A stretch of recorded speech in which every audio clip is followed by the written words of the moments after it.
Hola, buenas tardes a todos. ¿Me oís? ¿Se me puede oír? Sí, Ok, muy bien. Vale, pues vamos a empezar. Buenas tardes a todos. Quiero daros las gracias por asistir a nuestro webinar. Mi nombre es Sam, soy el director de marketing de Unax. Vamos a empezar muy pronto, pero antes quiero explicaros un poco cómo funcionará este webinar. Tendrá una duración de 1 hora y empezaremos con las ponencias de Jorge Ferré y José María Olivares. Jorge y José María son socios del despacho FinRec 360 y son expertos en regulación financiera. Jorge y José María hablarán durante unos 15-20 minutos cada uno y explicarán en detalle los puntos más interesantes y los más importantes de la directiva PSD2. Después de las presentaciones de Jorge y José María, nuestro CEO, Eric Raduan, nos explicará brevemente los servicios de Unax como TPP bajo la PSD2. Una vez hayan terminado de hablar todos los ponentes, tendremos unos minutos para preguntas y respuestas. Hemos recopilado algunas preguntas que nos han ido llegando de diferentes personas y también contestaremos las preguntas que se hagan en el chat. Si durante el webinar os surge una duda o se os ocurre una pregunta, publicadla en el chat y cuando lleguemos al final las leeremos y trataremos de responderlas. Como tenemos un límite de tiempo, es posible que no podamos contestarlas a todas, pero intentaremos dar respuesta a todas las que podamos. Por último, os comento que una vez haya acabado el webinar, compartiremos con todos vosotros las presentaciones de los ponentes y la grabación en vídeo. Y eso es todo. Os dejo con nuestros invitados, Jorge Ferré y José María Olivares. Gracias. Todo vuestro, Jorge y José María. muchas gracias, Sam. Oye, buenas tardes a todos. Hemos aprovechado para incorporar también a Mariona Péricas, que es una persona muy experta en pagos y asociada senior de la firma y que también va a contribuir en la exposición. Buenas tardes a todos. José María Olivares también en el webinar. Bueno, perfecto. Como decía Sam, aunque el webinar pues, quizás no permite tanta interactividad como puede ser una charla presencial, pues sí que nos gustaría que fuerais haciéndonos llegar preguntas que nos encantará responder al final de la sesión, ¿no? La verdad es que nosotros desde FinRec 360 miramos a PSD2 con pasión, porque es una de estas normativas que afecta muchísimo al modelo de negocio y donde la discusión está en cómo va a afectar esta normativa a nuestro día a día. Y al contrario que ocurre con algunas normativas del sector financiero que están muy asociadas a servicios financieros que solo padecen determinados clientes y determinadas entidades, toda la normativa de pagos nos afecta a todos en nuestro día a día, porque casi todo lo que consumimos, un porcentaje muy alto, pues está afectado, como vais a ver más adelante y seguro que conocéis de sobra, por la normativa. Básicamente, el mundo de pagos ha sido un mundo dominado por ciertas entidades, que son las entidades de crédito, y está bien que así sea, porque al final son los pagos de mucha gente que han sido los dueños de las cámaras de compensación de pagos y eran los únicos que tenían esa información para poder liquidar los pagos del intercambio de bienes y servicios.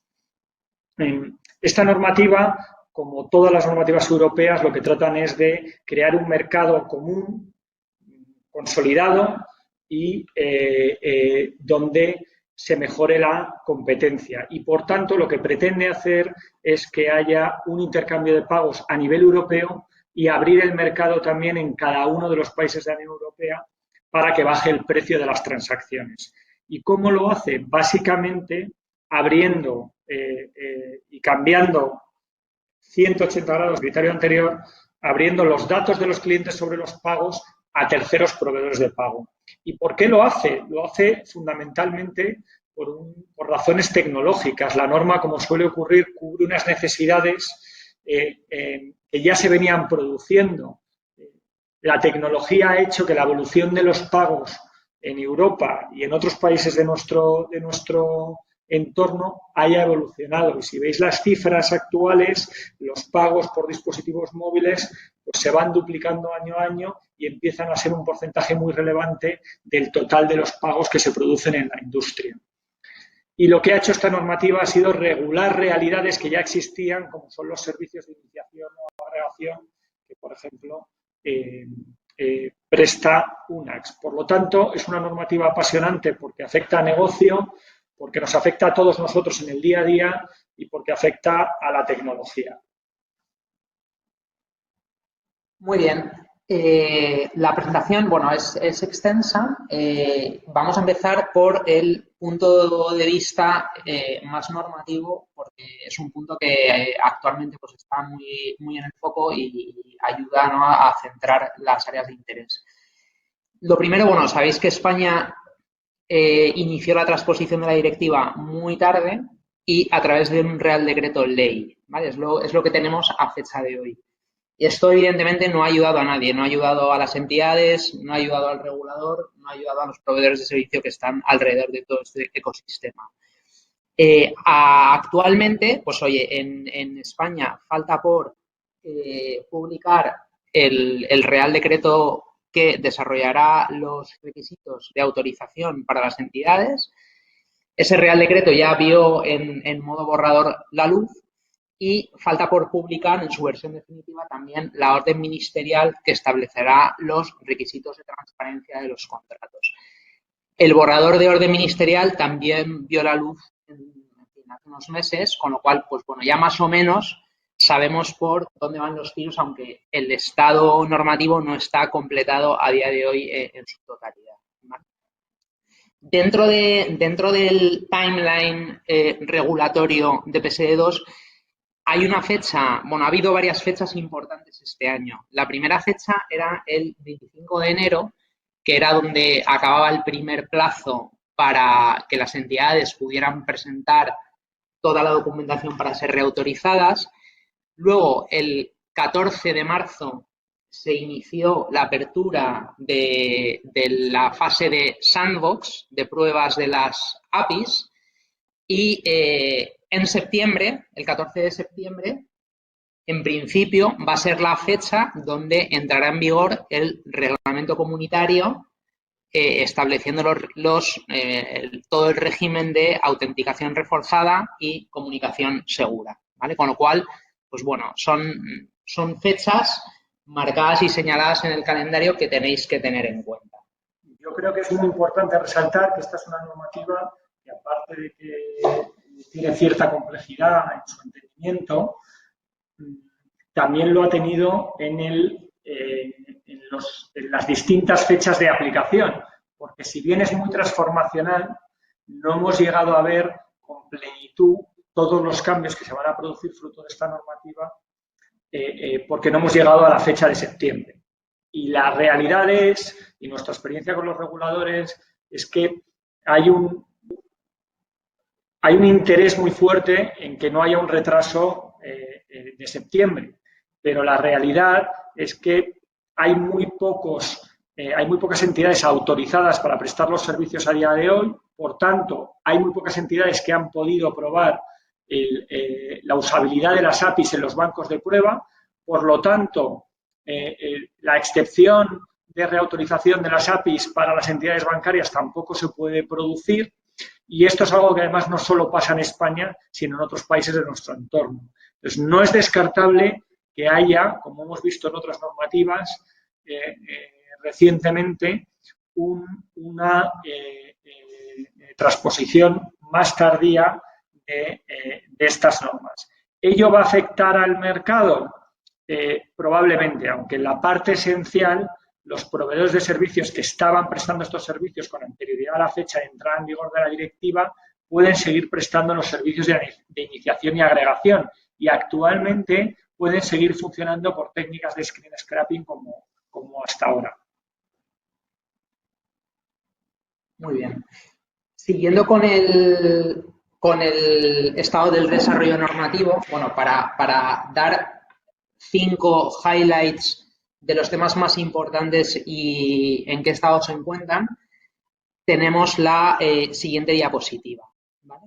En cuanto a nuevos servicios y soluciones de pago, pues bueno, esto no hay aspectos pendientes de desarrollo actualmente, con lo cual, pues bueno, aquí la implicación es que, oye, quien esté prestando los nuevos servicios o esas soluciones tecnológicas de pago y que caigan dentro del ámbito de PSD2, pues tendrán que pedir su solicitud de autorización o su solicitud de registro en Banco de España.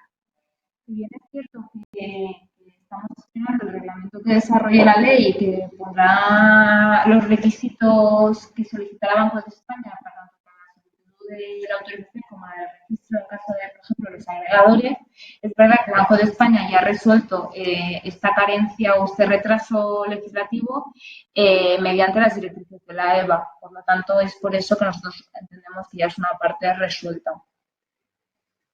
En cuanto al siguiente punto, que es el tema de incremento de la competencia, que recordemos es otro de los grandes objetivos de PSD2, la realidad española, pues bueno, es que al Sistema Nacional de Compensación Electrónica, que es Iberpay, a día de hoy solo pueden acceder como miembros las entidades de crédito. Esto es un tema que ha limitado la competencia en España.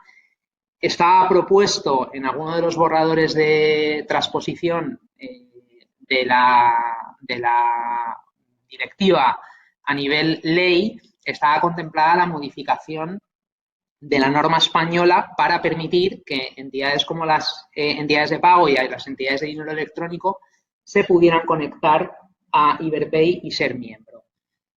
A día de hoy esto todavía no ha ocurrido. Habrá que ver si finalmente es una novedad que se introduce o si al final es algo que cae en saco roto y no se llega a producir. Nuestra lectura y nuestra opinión, y pasa en otros países de nuestro entorno, es que haya las entidades de dinero electrónico en la gestión de sus cuentas de pago, que sabéis que no es un servicio de pago en sí mismo, sino la operativa que necesitas para prestar distintos servicios de pago, sí pueden obtener IBANes y conectarse a los sistemas de pago, que lo fundamental es tener este IBAN, es tener un número de cuenta propia, una cuenta maestra desde el que pueden colgar distintas cuentas, sí que se puede hacer en otros países de nuestro entorno. Sin embargo, como dice José María, no está claro que la implementación lo vaya a permitir en la norma española. No obstante lo anterior, creemos que con el texto de la directiva eso es posible y en cualquier caso lo que sí que creemos es que los requisitos de adhesión al sistema de compensación van a ser exigentes y, por tanto, no todas las firmas van a poder adherirse.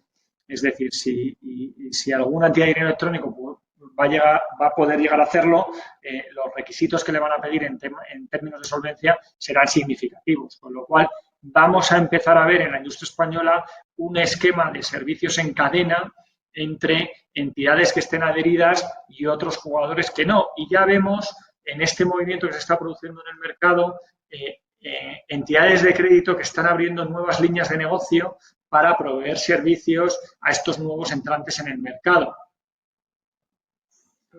Aquí hay un aspecto curioso, es más jurídico, más normativo, pero que sobre mi opinión personal de por qué esa modificación de Iberpay finalmente no ha salido. Lo hemos visto en la transposición de otras normativas y PSD2 no es una excepción. La transposición se hizo por medio de un Real Decreto Ley y una transposición realizada de esta manera lo que pretende es evitar sanciones de la Comisión Europea, con lo cual el Real Decreto Ley se limita a transponer lo que es estrictamente PSD2, sin tocar normativa sectorial que no esté afectada directamente por ello. Cuando se publicó el Real Decreto Ley, se presentó un proyecto de ley en el Parlamento para que iniciara en paralelo su tramitación parlamentaria un proyecto de ley de PSD2 sujeto a debate parlamentario. Y eso todavía no ha ocurrido. Entonces, es de esperar que en algún momento ese debate se reabra y finalmente se incluya esta modificación para permitir el acceso a terceros a Iberpay. El siguiente aspecto es la autenticación reforzada. Bueno, aquí ya lo hemos dicho. Es algo que vendrá dado próximamente. La fecha a día de hoy es septiembre del 2019, el 14 de septiembre. Si bien es cierto que existe todavía determinadas incertidumbres sobre la interpretación de cómo se va a aplicar esta autenticación reforzada y cómo se van a aplicar las excepciones, ¿vale? Lo veremos más tarde, que la autenticación reforzada viene acompañada de un juego de excepciones que habrá que ir viendo cómo la interpretan los distintos actores, ¿vale? El siguiente aspecto es la comunicación segura. Aquí, fundamentalmente, la incertidumbre que existe, por eso lo ponemos en amarillito, igual que el anterior, es si los servicios tecnológicos, es decir, el de agregación y el de iniciación, se podrán seguir prestando como hasta ahora una vez entren en vigor los RTS y establezcan los requisitos técnicos, ¿vale? Que es a priori la fecha de 14 de septiembre nuevamente, ¿vale? Y el último aspecto importante de PSD2 son las medidas de seguridad y de prevención del fraude. Y esto pues, lo ponemos en verde porque aquí el marco ya es un marco que está compuesto, ¿vale?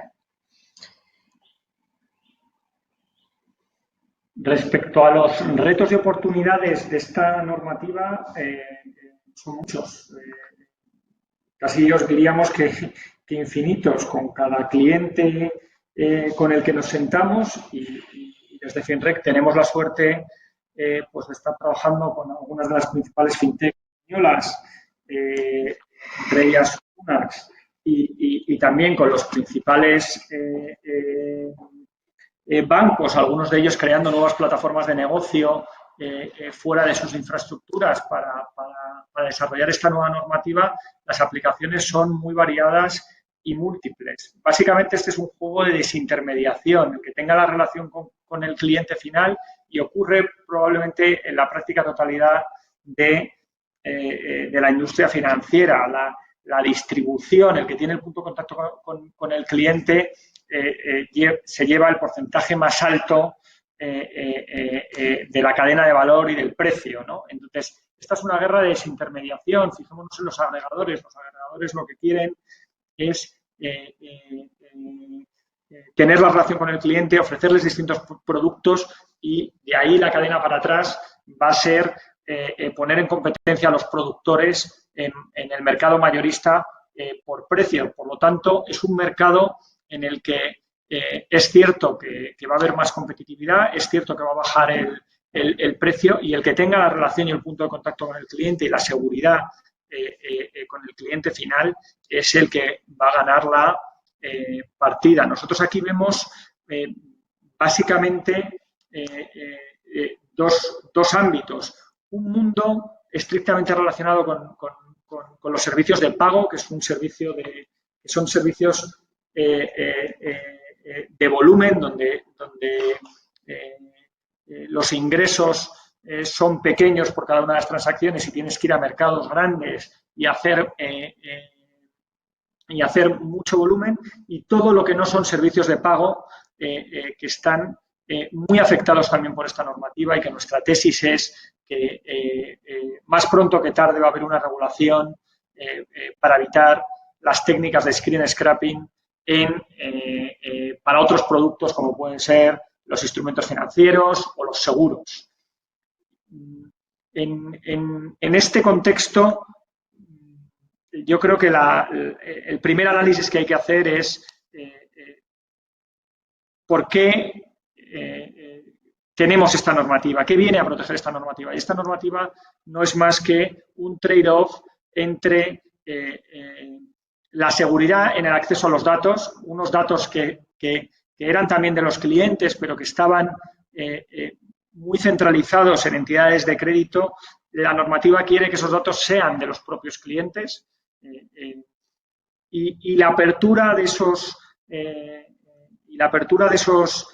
datos va a cambio de unas medidas de seguridad y que tienen que cumplir, y que también es razonable que la banca tradicional exija que se cumplan, porque la realidad es que esos son nuestros datos y con esos datos, como os imaginaréis, pues se pueden ofrecer distintos servicios, ¿no?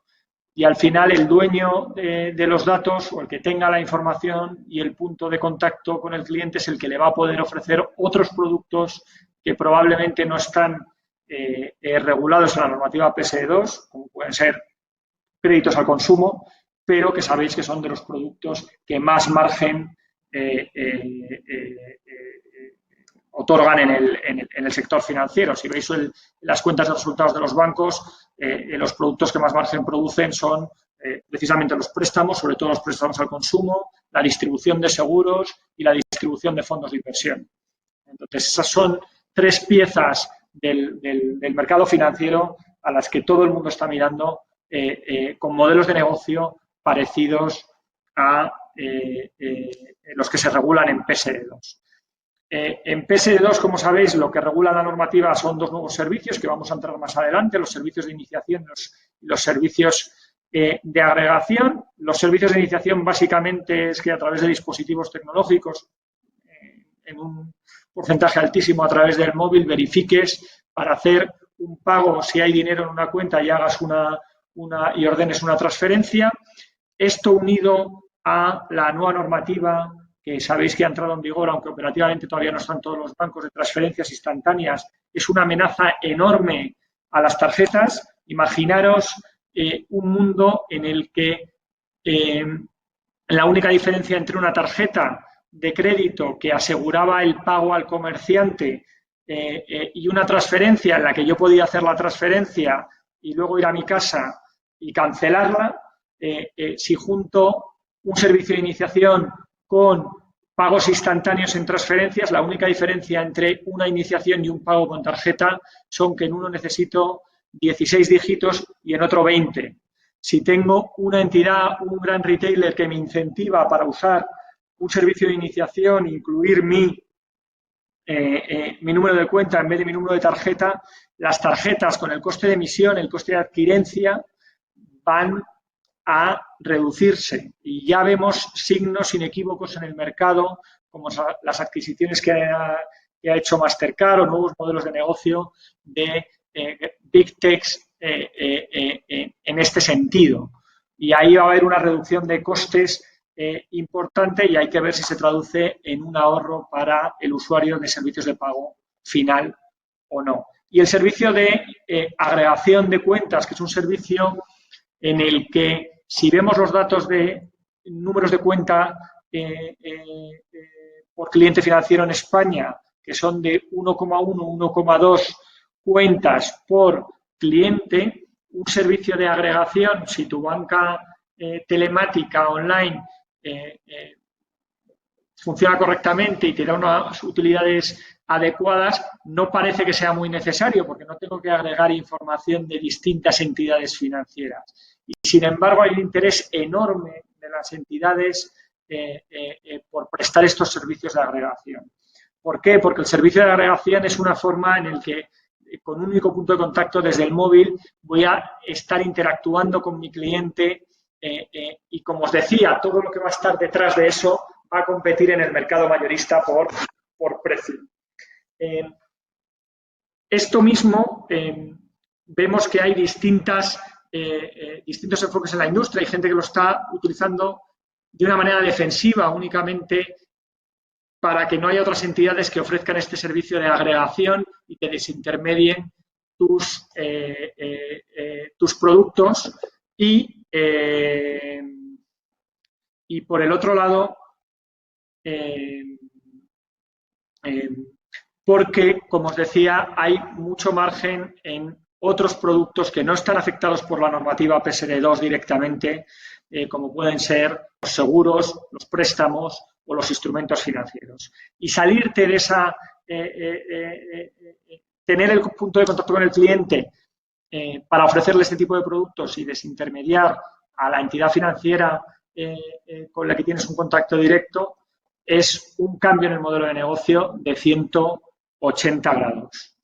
Y por último, hay un debate que trataremos, yo creo, más adelante, porque es un debate muy interesante, de si el screen scrapping está o no está permitido. Está claro que en este trade-off que os hablábamos, el screen scrapping, para todo lo que tiene que ver con pagos, va a estar prohibido y vas a tener que acudir vía las APIs. Y si las APIs no funcionan bien, podrás utilizar otra vez técnicas de screen scrapping. Pero por lo general lo que se quiere es sustituir esos canales por unos canales más seguros y más robustos. Ahora bien, ¿eso quiere decir que el screen scrapping con anterioridad a esta norma era algo no permitido? Nuestra tesis es que no. Y eso quiere decir que el screen scrapping no se puede utilizar en productos que no sean pagos. Nuestra tesis es que no. Se tiene que hacer con unos parabienes muy estrictos. Se tiene que, tanto desde el punto de vista de la normativa regulatoria como desde la normativa de protección de datos. No me quiero alargar mucho más en este punto, pero creo que lo que hemos contado os da una idea de la magnitud que tiene esta normativa. Muy bien. Uno de los topics del webinar es cómo afecta PSD2 a mi empresa. ¿Vale? Hemos incluido en la presentación 4 ejemplos concretos de impactos en empresas concretas. Lo que pasa es que cómo afecta PSD2 a mi empresa es una pregunta muy amplia que dependerá en gran medida de las circunstancias de cada empresa, ¿vale? En el caso de banca retail, ¿cómo le afecta? Bueno, lo primero es que el 14 de septiembre del 2019 deberán adoptar este tipo de entidades de banca retail mecanismos de autenticación reforzada que cumplan con los estándares técnicos de los RTS. El segundo impacto, la adaptación de políticas y procedimientos y la adaptación de contratos. ¿Vale? Esto es algo que ya pasó el deadline. El deadline para cumplir con este hito era el 25 de febrero del 2019 con carácter general. Y decimos con carácter general porque, como hemos visto en el timeline normativo, todavía la orden ministerial que termine de concretar los aspectos de transparencia de los contratos no se ha publicado y no ha entrado en vigor, con lo cual habrá todavía una segunda fase de adaptación contractual, ¿vale? Al menos una segunda fase adicional, ¿vale? ¿Y cuál es el tercer gran impacto en la banca retail? Bueno, es algo de lo que ya hemos hablado, es la apertura de las cuentas de pago a todos los third party providers. En el caso de proveedores de servicios de pago tipo entidades de pago y entidades de dinero electrónico. Bueno, ¿cuáles son los impactos? Lo saben bien. Lo saben bien porque el primer impacto es que han sufrido aquellas entidades que ya tenían la autorización bajo PSD1, han sufrido un proceso bastante fuerte de reautorización, ¿vale? El Banco de España lo que ha querido verificar es que estaban en su licencia en estado de revista y que contaban, pues, oye, con todos los procedimientos, documentos, contratos, etcétera, necesarios, con lo cual, en fin, ha sido bastante estricto este proceso de reautorización. Siguiente hito, igual que para la banca retail, adopción de mecanismos de autenticación reforzada que cumplan con PSD2 y estándares de comunicación seguros en la fecha, en principio, de 14 de septiembre del 19. ¿Vale? Y finalmente, también las entidades de pago y las entidades de dinero electrónico han tenido que adaptar sus políticas, procedimientos y contratos, y el primer hito y deadline con el que tuvieron que cumplir fue 25 de febrero del 19. ¿Vale? Hemos visto banca retail, hemos visto entidades de pago y entidades de dinero electrónico, pero hay más impactos. Proveedores de IT, ¿vale? Este es un gran impacto y yo creo que a los que estáis escuchando el webinar, pues os interesa mucho, ¿no? ¿Por qué? Pues porque los proveedores tecnológicos antes claramente estaban fuera de PSD2 y ahora están dentro, ¿vale? Efectivamente, aquellos que venían prestando tanto los servicios de iniciación y agregación, muchos de ellos, sobre todo en el caso de la iniciación, entendían que eran proveedores de servicios tecnológicos relacionados con servicios de pago, pero claro, quedaban excluidos de la norma, ¿no? Entonces, el primer impacto es que muchos de ellos han tenido que hacer un análisis para verificar si realmente su servicio se entiende que cabe dentro de la definición de iniciación o agregación o simplemente es prestador de la tecnología. Aquí la filosofía bajo PSD1 es que los proveedores tecnológicos, en la medida en que no estaban en posesión de los fondos, pues quedaban en un mundo sin regular, ¿no? Ahora, ¿qué ocurre? Pues que es cierto que estos proveedores tecnológicos no tocan el dinero, lo que pasa es que tienen acceso a algo igualmente o más importante, que son las credenciales de seguridad personalizadas, los datos de los clientes, etcétera, ¿no? O sea, todo lo que es el ámbito de privacidad es igualmente importante que entrar en posesión de los fondos. Con lo cual, los proveedores de IT y proveedores tecnológicos en general deben analizar si los servicios que prestan entran en el ámbito objetivo de PSD2 y si entran, si pueden acogerse a alguna de las excepciones, y si no, pues tendrán que valorar y verificar si pueden ampararse en el plazo transitorio que da la norma para continuar prestando los servicios hasta el 14 de septiembre. Aquí, ¿cuál es el matiz? El matiz es que aquellos proveedores que vinieran realizando esos servicios tecnológicos de iniciación o agregación antes del 12 de enero del 16 podrán seguir haciéndolo hasta el 14 de septiembre del 19. ¿Y por qué es esta fecha de 12 de enero del 16? Porque esta es la fecha de entrada en vigor de PSD2, de la directiva. Su entrada en vigor es a los 20 días de su publicación en el Diario Oficial de la Unión Europea y eso se produjo el 12 de enero. Con lo cual, la norma pretende proteger a aquellos que ya venían prestando ese servicio con carácter previo, ¿vale? Yo creo que aquí uno de los títulos de las ponencias de hoy es ¿cuál es el procedimiento para regularse? Y la realidad es que el procedimiento para regularse, como suele ocurrir en los países de corte continental, donde el regulador, aunque el proceso es declarativo, analiza y revisa mucha documentación para ver la solvencia del proyecto, la solvencia de los socios, la solvencia y experiencia del equipo directivo y los medios organizativos y tecnológicos, los propios reguladores están aprendiendo con esta normativa y esta normativa, como suele ocurrir y como nos está ocurriendo con todas las normativas europeas, nosotros cada vez leemos menos normas españolas o las leemos ya en un punto muy final de la implementación de los proyectos. Tenemos un esquema de producción normativa que es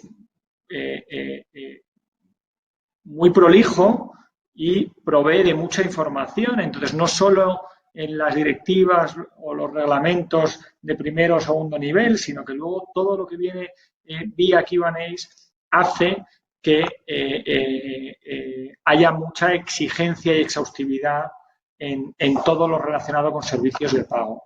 Es muy importante porque los procesos con los reguladores son largos y están siendo costosos. Por suerte,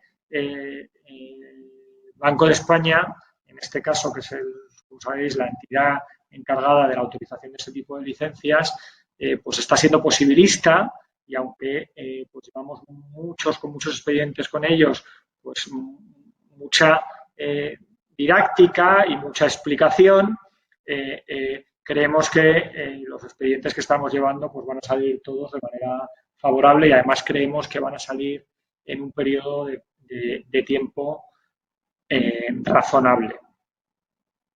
Y luego, hablando un poco de la normativa, aunque me salga más allá, pero aprovechando que queríamos pues también poner el foco en que esta normativa es una normativa pues muy prolija, yo creo que es importante poner de manifiesto que el diablo está en los detalles y que el PSD2 de septiembre, si en septiembre conseguimos que los estándares técnicos de SCA se apliquen y las comunicaciones seguras entren en vigor,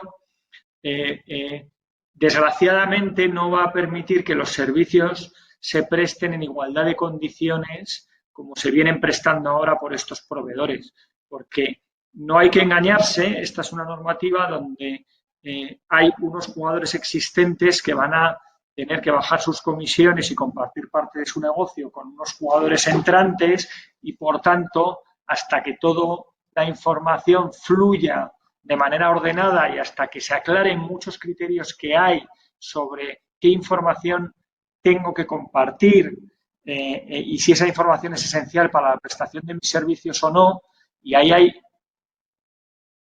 mucho que discutir y técnicamente nada sencillo, pues van a pasar probablemente meses o años, y el PSD2 de dentro de un año o el PSD2 de dentro de 2 años no va a tener nada que ver con el PSD2 de septiembre.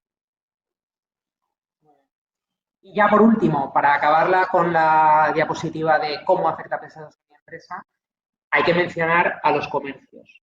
Los comercios son un actor indirecto, pero que le afecta toda esta normativa muchísimo. ¿Por qué? Pues porque determinados procesos de compra pueden verse afectados por la autenticación reforzada en el momento en que todos los requisitos de autenticación ya sean exigibles, ¿no? Con lo cual, pues oye, por parte de los retailers, comercios, etcétera, nuestra recomendación sería, pues oye, que revisen todo lo que tiene que ver con compras online, porque, pues bueno, hay que estar seguros de que el proceso de compra no va a tener, no se va a ver afectado en gran medida por esto, ¿no? Las compras en one click y todas estas cosas de las que tanto se ha escrito. Y luego, además, creemos que es muy importante desde el punto de vista de negocio, como decíamos anteriormente, todo lo que tiene que ver con el uso de tarjetas. Un retailer que quiera fomentar un uso alternativo a la tarjeta, es probable que sea capaz de reducir sus costes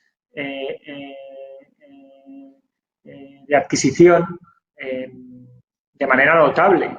Y quizás retailers más pequeños no tienen la capacidad de mover esa base de mercado, pero si pensamos en grandes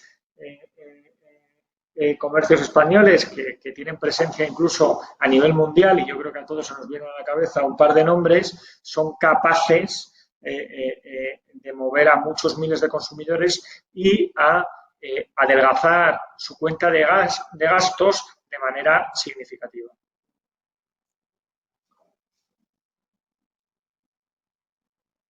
Muy bien.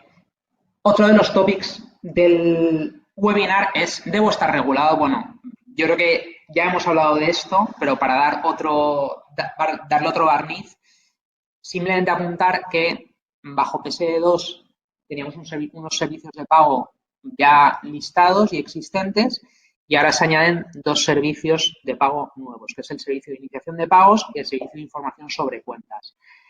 Aquí, simplemente un poco por hacer reflexión también, lo que estamos viendo es que hay bastante debate en soluciones novedosas que la industria está tratando de desarrollar y que, bueno, es necesario analizarlas bien y ver si efectivamente constituyen verdaderos servicios de información sobre cuentas que caigan bajo el ámbito de PSD2, ¿no? ¿Por qué? Pues porque yo creo que, como comentábamos antes, aquí se le pretende dar un uso más allá del que intuitivamente se puede venir a la cabeza al leer PSD2, y hay soluciones que pretenden ir más allá para explotar de alguna manera ese acceso a las cuentas, ¿no? Pues es necesario ver muy bien la normativa, ver si efectivamente constituye un verdadero servicio de información sobre cuentas para ver, pues oye, efectivamente si la entidad tiene que estar regulada, no puede hacer un uso de los datos, no lo puede hacer, qué alternativas existen, cuáles son las posibles hojas de ruta, etcétera. ¿Vale? Los servicios de iniciación de pagos suponen que la entidad de pago que prestara este servicio únicamente sería una verdadera entidad de pago sujeta a un proceso de autorización por parte del Banco de España. Mientras que aquellos proveedores que solo se centralicen en la prestación del servicio de información sobre cuentas, también llamado el servicio de agregación, su proceso de licencia no es un proceso de autorización como todos tenemos en la cabeza, sino que es un mero proceso de registro. Como tal, debería ser un proceso más leve en el cual, pues bueno, no hay requisitos de capital específicos, se exige aportar un seguro, incluso un seguro de responsabilidad civil, incluso sería posible a priori, con el borrador que hemos visto de Real Decreto, que una persona física pudiera llegar a prestar ese servicio de información sobre cuentas. Habrá que ver si esto se mantiene en la versión final del Real Decreto una vez se publique en el web. Lo fundamental aquí, y como bien apuntaba José María, es que el servicio de agregación en sí mismo no es un servicio sometido a licencia, sino a registro. Esto es algo que en los países de corte anglosajón es muy común, donde tú para prestar una actividad tienes que darte de alta en un registro oficial, pero no tienes que estar autorizado para ello. La realidad es que en los países de corte continental, como el nuestro, eso es algo que no choca bien con la cultura, y la realidad también es que esos servicios de registro se están interpretando básicamente y con un proceso de autorización en toda regla. Nosotros, como decía antes, por fortuna, estamos llevando una gran parte de los expedientes de autorización que se están tramitando frente a Banco España, pues no hemos notado ninguna diferencia en un expediente de iniciación o de agregación entre ellos, o de creación de un establecimiento financiero de crédito, una entidad de dinero electrónico o incluso un banco. La exhaustividad de la norma está haciendo que estos procesos pues sean largos y, por reiterarme, exhaustivos. Sí, aquí, bueno, yo creo que en la historia reciente de este país, pues bueno, ha habido sí, casos que no, o sea, de gran trascendencia pública, de gente que ha perdido sus ahorros, tal, con lo cual al final el Banco de España es un regulador que escruta todo, quiere asegurarse de todo, con lo cual al final, por mucho que hablemos de un proceso de registro, es algo más. Sería un proceso de registro 1.5, algo así. ¿Vale? Y luego, junto con el análisis de si debo estar regulado o no, es un análisis que se debe hacer tanto desde el ámbito positivo, es decir, qué servicios regula PSD2, como desde el ámbito negativo, qué servicios o qué exclusiones vienen recogidas en PSD2. Porque aquí también ha habido novedades y bueno, por centrarnos en tres, hay determinadas excepciones que se han retocado. ¿Por qué? Pues porque los Estados miembros de la Unión Europea, en la transposición local de la directiva, estaban haciendo una transposición distinta y una interpretación distinta de la excepción.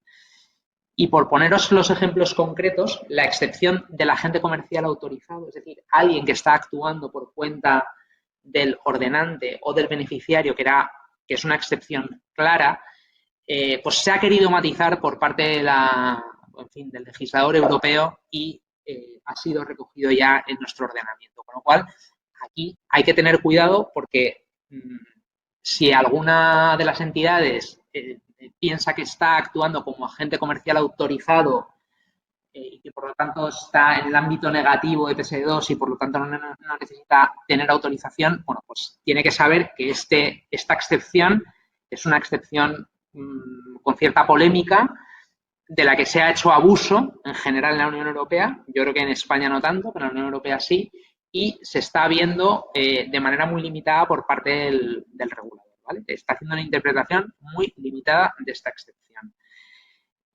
La siguiente excepción es un clásico en el mundo de los pagos, que es la excepción de la red limitada, ¿vale? La red limitada también en España ha tenido diversos debates. Además, sabéis que la red limitada no tiene la definición exacta en el ámbito de servicios de pago y en el ámbito de los servicios de dinero electrónico, ¿vale?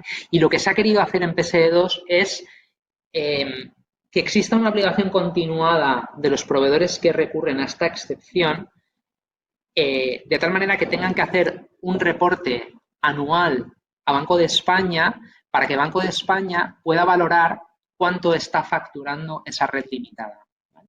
Y a la vista de los datos de facturación de la red limitada, el Banco de España pueda entrar a valorar si efectivamente estamos hablando de una red limitada o estamos hablando de un tipo de instrumento de pago o un servicio de pago que tiene una vocación de ser utilizado con carácter general más allá de la red. El concepto de red limitada, la realidad es que ser más estrictos en esta interpretación viene por un mal uso que se ha hecho de ese concepto, y sobre la base de redes limitadas a empresas o grupos de empresa, las excepciones en la aplicación de PSD1 han sido inmensas, y lo que quiere el regulador en esta ocasión es restringir ese concepto, dado que todos los usuarios de servicios de pago deberían estar protegidos por unos estándares similares. Y estas son las dos fundamentales excepciones que han sido retocadas por PSD2 y en las que nos queríamos centrar, ¿vale?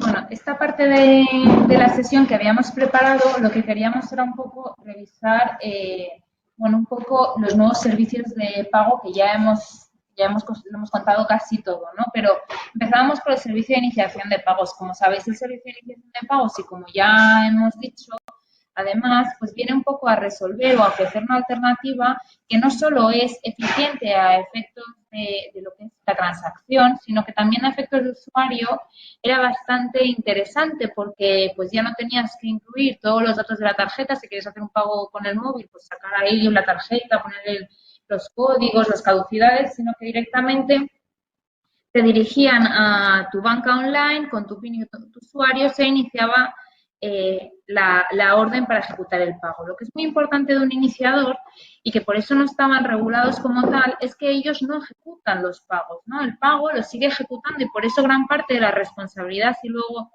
de entrada hay un problema, la sigue manteniendo el banco dueño de la cuenta, ¿no? Porque el iniciador lo único que hace es entra por mí y le dice al banco, oye, ejecuta este pago, ¿no? Por eso venía funcionando con técnicas de screen scrapping. El único cambio que se va a introducir ahora es que del mismo modo tendrá que funcionar vía API, vía comunicación segura, y aquí tendremos que terminar de ver, porque en esta fase de prueba lo que se está poniendo de manifiesto es que las funcionalidades que se están ofreciendo hoy en día no permite tener certeza de que el servicio se va a poder seguir prestando de la misma manera, con las mismas facilidades, salvo que las APIs mejoren un poco y bajo nuestra opinión, en parte, no cumplan mejor, quizás, ¿no? la finalidad de PSD2, que es que este pago se pueda seguir prestando, pero con unas normas más que garanticen una mayor seguridad a todos, ¿no? Precisamente, como decía José María, dado que el iniciador no tiene fondos en su posesión, no pasan por él los fondos que se están transaccionando, lo que vemos es que bueno, la norma no te pide fondos propios, aunque sí te pide un capital mínimo a diferencia del agregador, ¿no? Y te pide este seguro de responsabilidad civil para responder en caso de que haya algún tipo de pago no autorizado o algún otro tipo de error que tasa la norma. Algo muy interesante que está sucediendo en el mercado y que lo estamos viendo es que si bien el servicio de iniciación en un momento dado, bueno, ha tenido un poco fases, ¿no? En un momento dado todo el mundo quería hacer iniciación, en otro momento parecía que el servicio de iniciación no iba a servir de mucho, y sin embargo lo que estamos viendo ahora es que se están reinventando muchas soluciones que no son con las que empezó la directiva, que era ser este puente, ¿no?, entre un e-commerce y un usuario, ¿no?, en el que el pago iba de banco a banco por transferencia, y ahora estamos viendo que se están creando soluciones muchísimo más interesantes, ¿no? Bueno, este es un poco el servicio. Y luego una cosa importante, a diferencia que pasa con la agregación, es que en iniciación ni siquiera puede abrirse la discusión sobre el uso de los datos, ¿no? Igual que en agregación sí que veremos, ¿no?, que la norma, bueno, te abre una puerta de alguna manera con el reglamento de protección de datos. En el caso de la iniciación eso no se puede hacer, ¿vale? Y, bueno, eso es importante tenerlo en cuenta. En la agregación, en el que ya hemos contado un poco todo, como decía Jorge, es verdad que la agregación como idea, en que una persona tiene varias cuentas, pues bueno, tiene sentido porque te daba una información agregada y era el agregador va al banco, recoge esa información, te la ordena y te la ofrece otra vez para que tú la veas agregada. La realidad es que muchos de los usuarios que usan agregadores no es tanto para agregar cuentas, sino porque les gusta más a nivel de experiencia de usuario la presentación y categorización que hacen de sus gastos.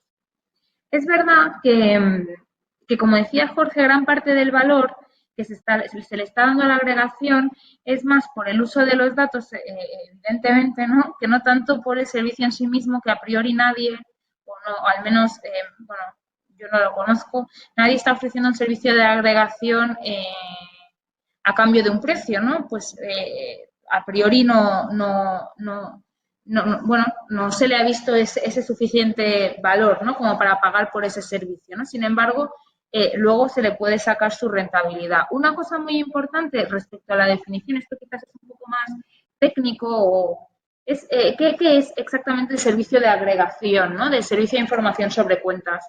¿Es el acceso a las cuentas o es dársela a los clientes de una manera agregada? Pues la propia PCE2, sin perjuicio de que en los considerandos y en otra parte de la norma habla de las normas de acceso, cuando define el servicio de información sobre cuentas, lo hace como facilitar información agregada, ¿no? En línea, de manera continua, ¿no? De una o varias cuentas de pago que el usuario pueda tener en otro proveedor. Por lo que parece que más que el acceso a las cuentas sea el facilitársela de una forma agregada al usuario, sea lo que define el servicio, ¿no? Bueno, eso es un tema que está generando muchísimo debate porque, como sabéis, muchas entidades lo que quieren es, más que dar la agregación a los clientes, quieren usar el servicio de acceso a cuentas para otras funcionalidades, como seguro conocéis. Bueno, en cuanto al SCA, en cuanto a este procedimiento de autenticación reforzada, como sabéis, la autenticación, que la norma habla tanto de autenticación como autenticación reforzada, es un proceso que consiste en verificar la identidad del cliente. Es reforzada en cuanto a que la norma nos exige aplicar 2 o más elementos de conocimiento, posesión e inherencia. Y además, lo más importante es que tienen que ser independientes entre sí. Por ejemplo, pedirle a una persona el número del DNI y el nombre de su padre, pues a priori no cumpliría el criterio de independencia, porque como eso puede estar en el mismo documento, al final si alguien robara ese DNI tendría esos dos datos de información. Entonces, ¿cuándo se tiene que autenticar al cliente? En 3 supuestos, eso es muy importante. Cuando se acceda a una cuenta de pago en línea, cuando se inicia una operación de pago y siempre ante cualquier operación de pago cuando se realice por canales remotos y exista un riesgo de fraude, ¿vale? Una de las grandes discusiones que ha habido y que bueno, teóricamente la podríamos dar por resuelta, pero como hemos estado diciendo durante toda la presentación, creo que falta recorrido y incluso el propio supervisor lo reconoce, que falta recorrido, es sobre si en el caso de una iniciación, si cuando se inicia el pago el iniciador puede basarse únicamente en pedir la credencial, el PIN y el usuario y el PIN que el cliente tiene en su banca final, ¿no? Si eso sería suficiente o no. O si luego, por riesgo porque el banco considere que hay un riesgo en esa operación, puede interrumpirla y para ejecutar esa transferencia volver a pedirle al cliente que se autentique, cosa que mataría a cualquier iniciador. Bueno, esas son discusiones que están ahí. Y las excepciones, que son pues, en el acceso a las cuentas de pago cada 90 días, el whitelist de beneficiarios, que seguro que habéis oído hablar muchísimo. Lo que sí que es importante tener en cuenta es que más allá de cómo se apliquen las excepciones, para aplicar una excepción tenemos que tener un proceso de autenticación reforzada instalado que te permita discriminar cuándo aplicar o no dicha excepción. Y luego algo importante que ha salido hace no mucho es que después de muchas discusiones sobre cuáles son los elementos válidos como conocimiento, posesión e inherencia, la EBA recientemente ha publicado un listado de aquellos que considera que sí que son aplicables de los que no lo consideran. Bueno, es verdad que, bueno, ya por tiempo vamos a ir muy rápido, ¿no? Pero en cuanto a escenarios de posicionamiento, es verdad que hemos vivido después de la crisis una avalancha normativa enorme en la que hemos visto un montón de cambios, ¿no? Desde en cuestión de privacidad, protección de datos, en pagos, en todo lo que es IDD, incluso en lo que es crédito al consumo. Y veremos cambios porque parece que se van a regular ya las EPCs o no, vamos a ver qué pasa. En tema de ahorro e inversión con MiFID II y con seguros con IDD, que es todo el tema de la distribución de seguros, se regula comparadores, etcétera. Lo que estamos viendo es que cada vez más el poder ofrecer a una persona de manera fácil y transparente todo este tipo de productos de manera conjunta y donde la información sea cada vez más fácil de comprender y puedas comparar pues bueno, entre distintos productos es un poco hacia dónde vamos, ¿no? Entonces, lo que estamos viendo nosotros son asesoramientos de toda esta normativa de manera transversal para ver un poco qué se puede aprovechar de todo ello. Muy bien. Y la verdad es que quedan unas cuantas slides, pero yo creo que podemos pasar directamente a la parte final de la presentación, si os parece. Y otros ponentes. De acuerdo, muchas gracias, Mariona, Jorge y José María. Ha sido muy interesante. Antes de pasar a preguntas y respuestas, va a hablar un poco Eric Radwan, que es el CEO de Unax, ¿vale? Y os hablará un poco de cuál es el encaje de Unax en todo este escenario y cuáles son los servicios que ofrecemos como TPP. Eric.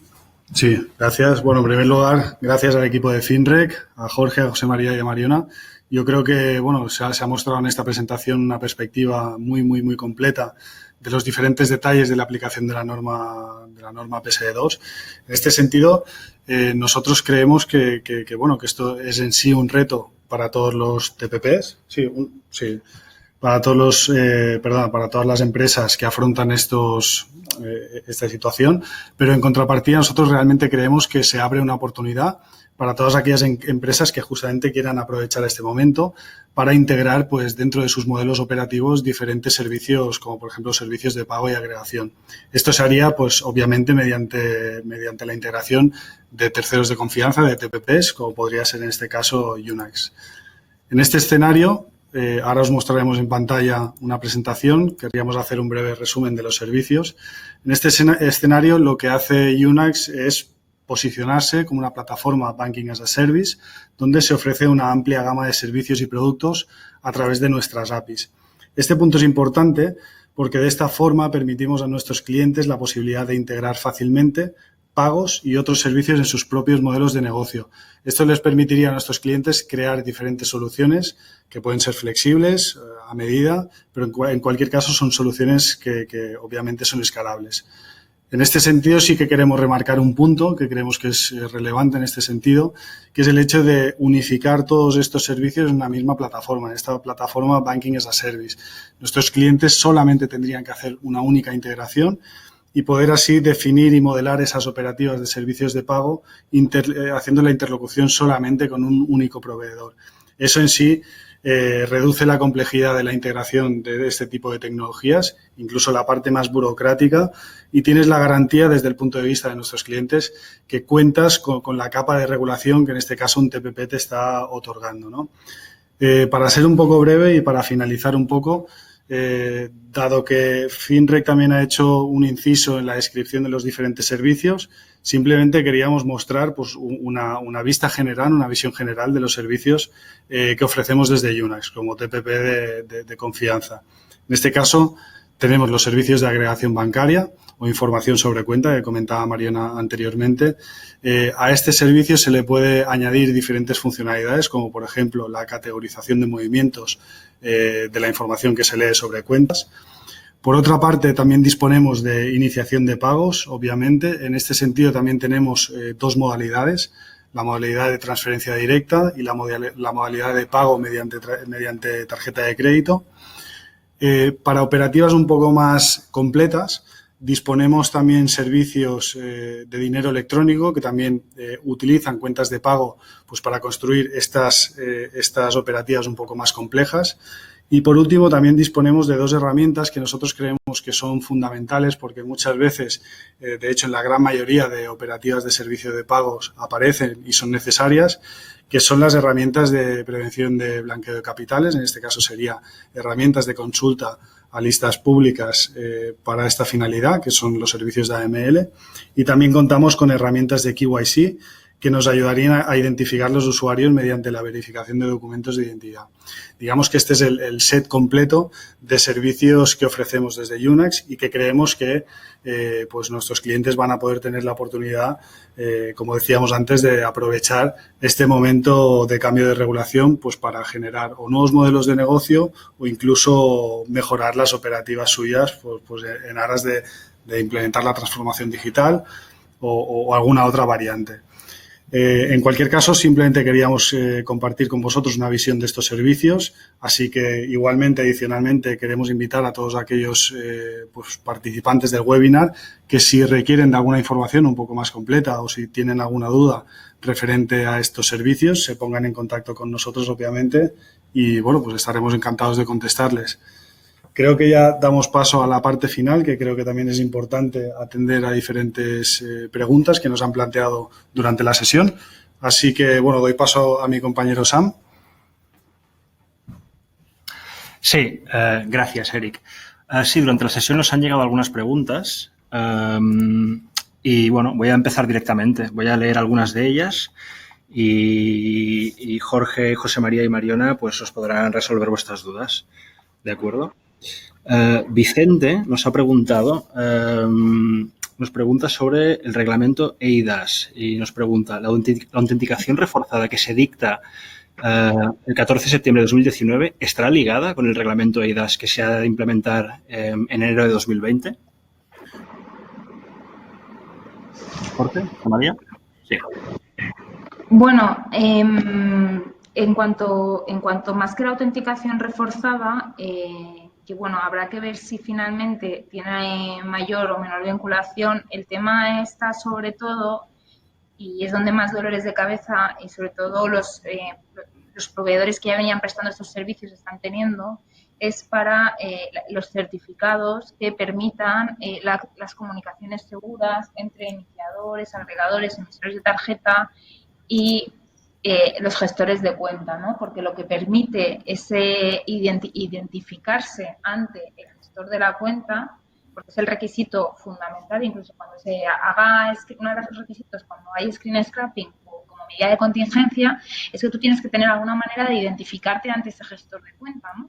Entonces, cuando es vía comunicación segura, se tiene que hacer mediante un certificado y ese certificado es el certificado eIDAS.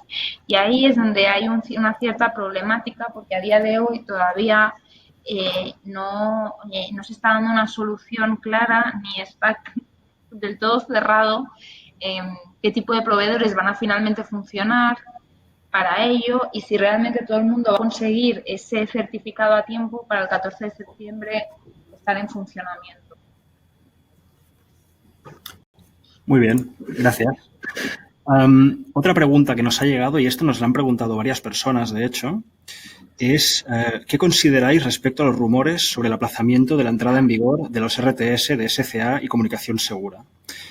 Bueno, se está hablando de eso, de aplazamientos y tal. ¿Qué sabéis sobre esto? Bueno, realmente concreto, nada. O sea, es un rumor.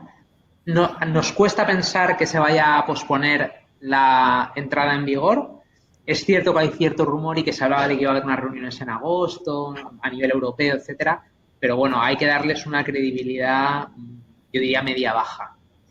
Lo que es verdad es que a priori, evidentemente, desde lo que es Banco de España, de manera oficial, no le están dando mucha credibilidad a esta posibilidad, también para evitar que la gente, dicho rápido y mal, ¿no? Se duerman los laureles, porque como sabéis hay un gran retraso en la implementación de muchas entidades.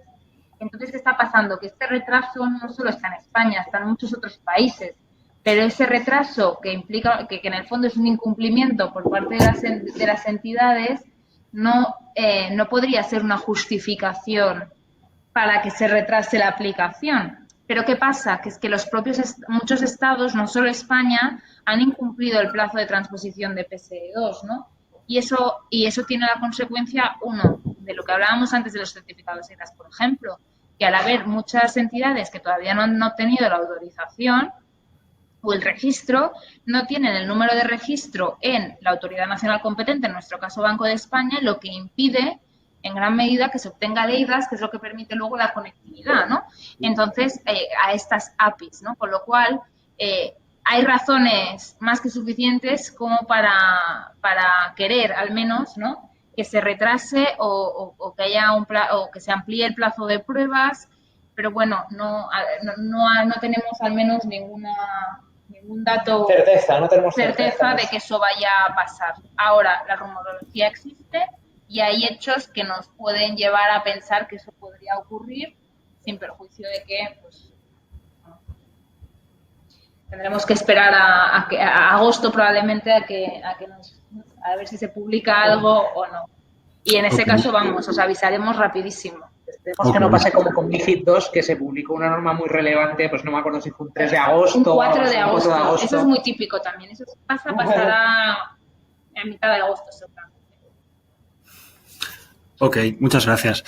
Mira, tenemos otra pregunta de Manel. Manel nos pregunta si la tarjeta de coordenadas está confirmada como el evento que cumple con el SCA de PS2.